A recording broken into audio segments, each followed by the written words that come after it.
Hello everyone, welcome back to my YouTube channel. आज की video में हम लोग देखने वाले हैं on the grasshopper and cricket poem, जो कि आपकी मॉनसून डायरी के बाद वाले चैप्टर में दे रखी है। पोएम दे रखी है उसी चैप्टर के बाद। तो ये है on the grasshopper and the cricket poem. तो इसमें बेसिकली यहाँ पे बताया गया है कैसे डिफ़ाइन किया गया है पोएट कौन है इसके, जॉन कीट्स। इन्होंने बहुत अच्छी तरीके से पोएम को मतलब अलग ही वे में लेके गए हैं ये। ओके, तो लेट्स स्टार्ट। तो सबसे पहले हम लोग यहाँ से स्टार्ट करते हैं। Okay, unlike the ant and the cricket, जो हमने आंट एंड द क्रिकेट एक पोएम है, वो मैंने अभी तक वीडियो नहीं बनाई है, बट उस पोएम में क्या था, एक स्टोरी बताई गई थी नेचर की। बट इस पोएम में क्या है, वो दोनों आंट एंड द क्रिकेट उस पोएम में एक कैरेक्टर के रूप में पाए गए थे, है ना, कैरेक्टर थे वो लोग, ऐसा उसमें कहा गया है। लेकिन इसमें क्या है, ग्रास हॉपर और क्रिकेट में do not appear as a character in a story में क्या है, ये कैरेक्टर्स नहीं है, बट इनको एज अ सिंबल एक्ट किया गया है, यानी कि ये सिंबल्स हैं। एंड सजेस्टिंग समथिंग एल्स, कुछ और हमें कुछ थॉट दे रहे हैं, यानी कि कुछ हमें बताना चाह रहे हैं, कुछ सेंस दिलवाना चाह रहे हैं एज अ सिंबल के रूप में। दीज आर सिंबल्स, ठीक है। बेसिकली ये सिंबल के उसमें देखे गए हैं। ओके,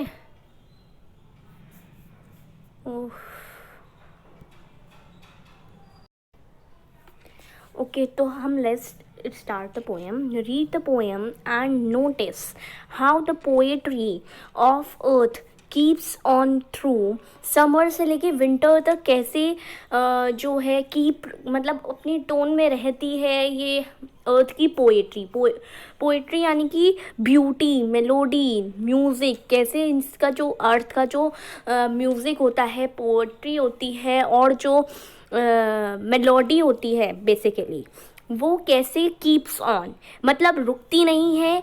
यू शुड ट्राई वाला मेथड अपनाती है, एंड जो है एक सॉन्ग से एंड नेवर एंड रहती है। Who sings the song, basically ये कौन लोग होते हैं या कौन से सिंबल्स के थ्रू हमें समझाया गया है कि ये कौन गाता है इसको। द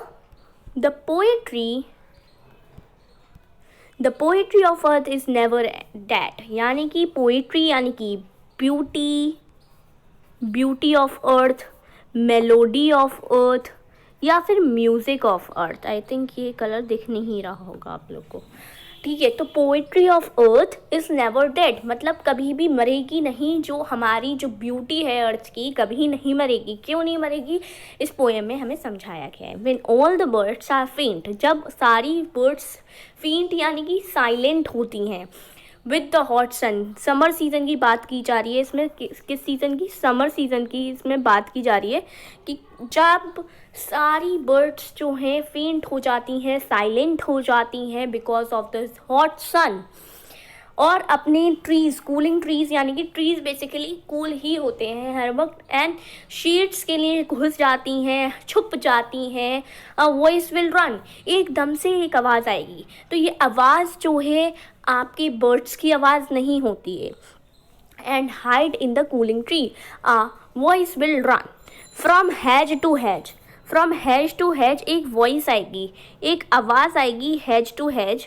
वो किस चीज़ की आवाज़ होगी वो हमें नेक्स्ट लाइन में बताया गया है। बट हैज टू हैज का मीनिंग होता है bushes to bushes, bushes to bushes.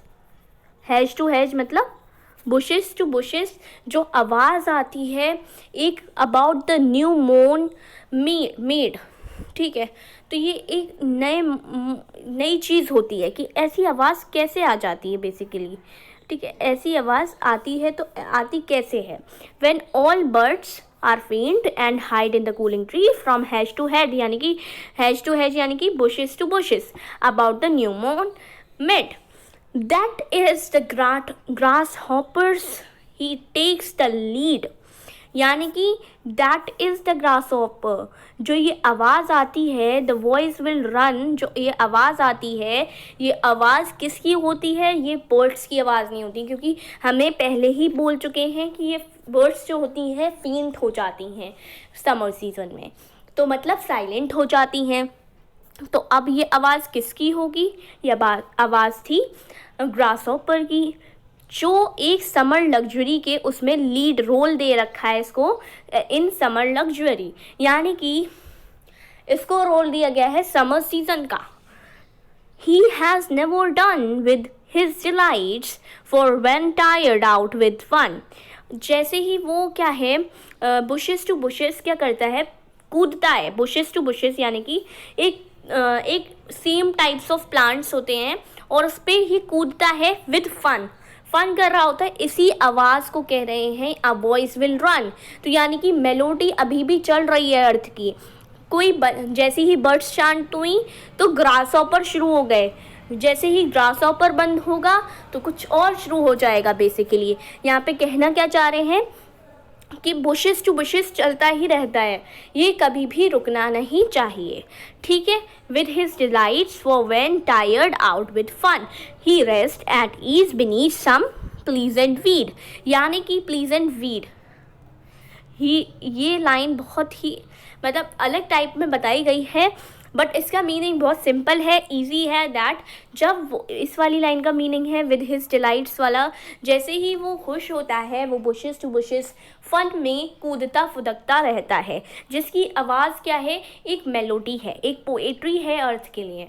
और जब वो थक जाता है तो वो अनवांटेड प्लांट्स, वीड्स क्या होते हैं, अनवांटेड प्लांट्स होते हैं। Weeds are the unwanted plants. तो वो अनवांटेड प्लांट्स को वो क्या करता है, उस अनवांटेड प्लांट्स में रेस्ट करता है। बीनीथ सम प्लीजेंट, यानी कि इस तरीके से ये प्लांट्स होते हैं बेसिकली। ये एक ही टाइप का प्लांट है, this is the same type of plant, लेकिन इसके ऊपर एक ऐसा प्लांट ग्रो हो जाएगा जो वीड कहलाएगा, क्योंकि वो अनवांटेड है, बिना बुलाया है उस प्लांट में। कैसे? क्योंकि वो अलग है। The poetry of the earth is ceasing never, मतलब कभी भी ख़त्म नहीं होगी। सीजिंग यानी कि नेवर एंडिंग, कभी भी ख़त्म ना हो जो चीज़, ऐसा कहना चाह रहे हैं पोम में। ठीक है। On a lone winter evening, अभी हमने देखा पहले स्टेंजा में क्या देखा, फर्स्ट स्टेंजा में देखा कि पोएट्री ऑफ द अर्थ कैसे चलती रहती है। जैसे ही बर्ड्स शांत हो जाती हैं तो ग्रासहॉपर खड़े हो जाते हैं कि हाँ हम लड़ेंगे, अब तुम शांत हो गए हो। क्यों?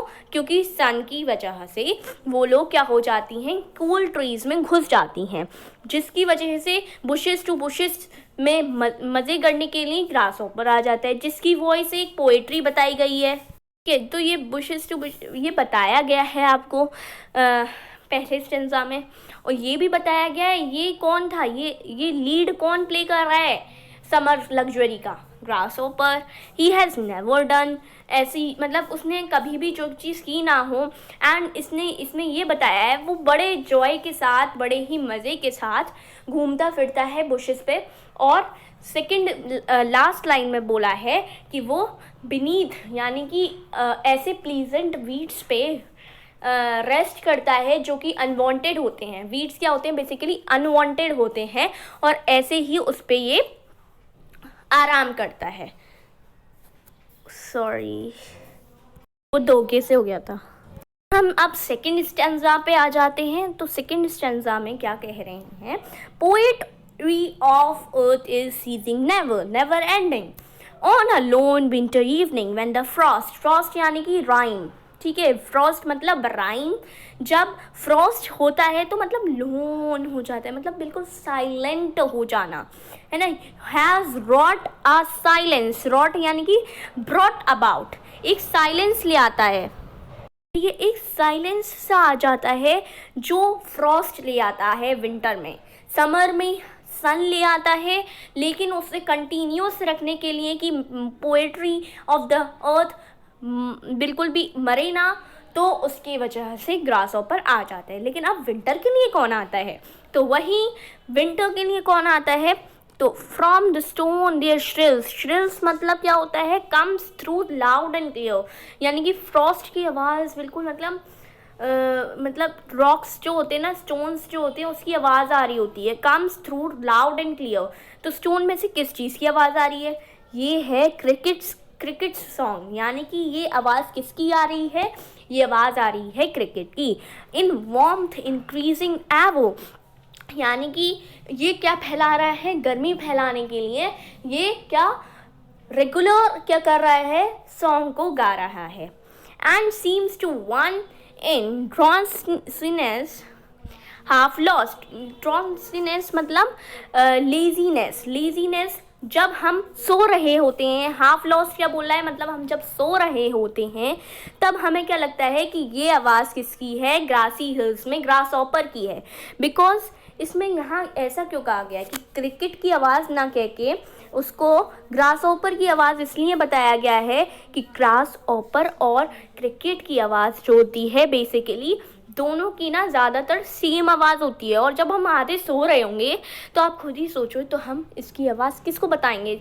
और ज़्यादातर हम क्रिकेट को ज़्यादा मतलब रखते नहीं हैं ज़्यादा समझ में, रात के समय ये थोड़ी सोचने बैठेंगे अब ये क्रिकेट की आवाज़ है या फिर किसी और चीज़ की है। तो हमने देखा इस बेसिकली पोयम में इसके पोएट कौन है, जॉन कीट्स इस पोएम के पोएट हैं।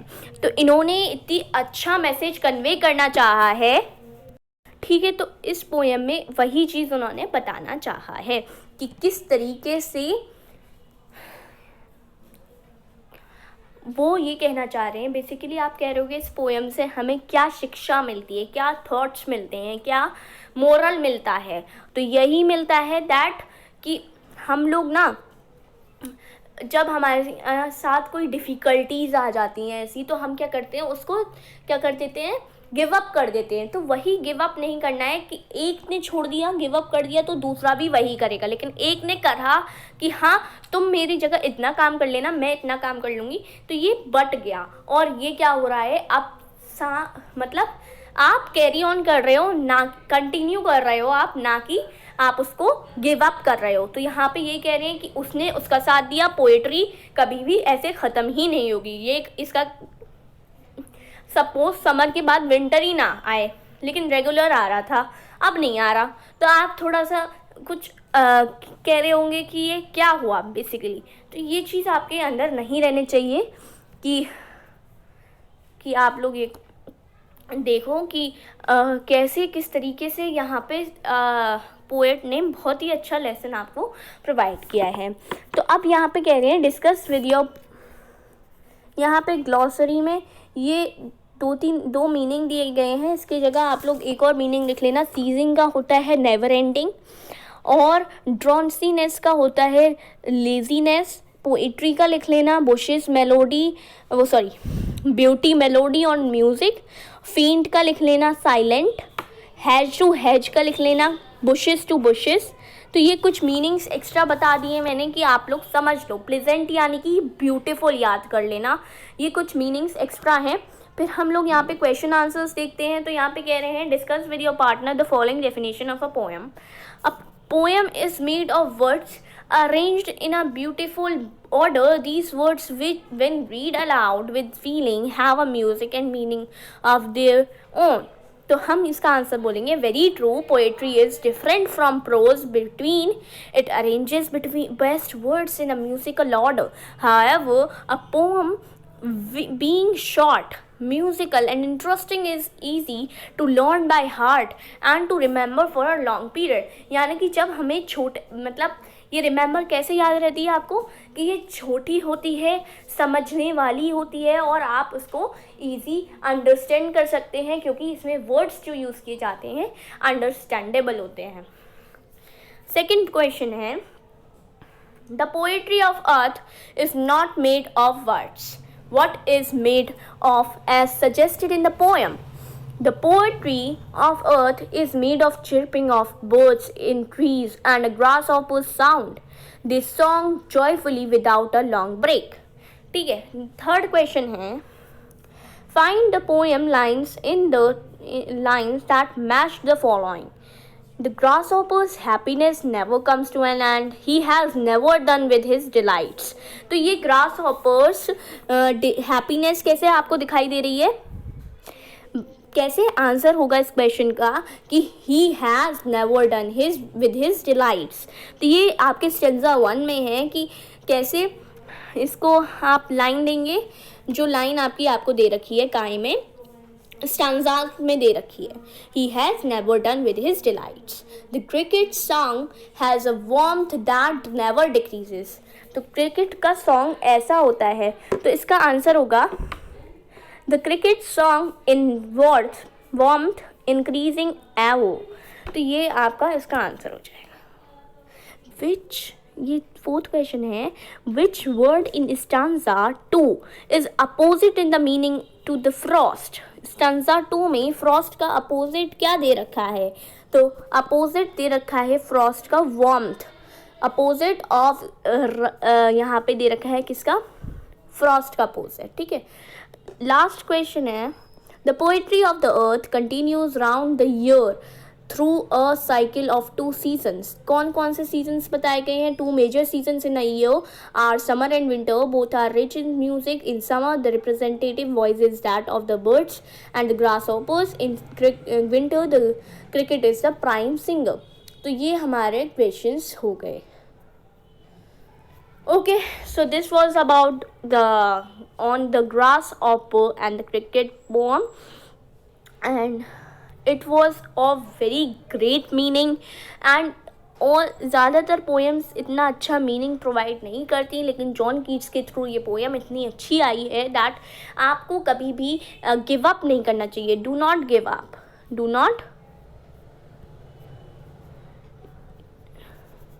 You do not give up. Okay.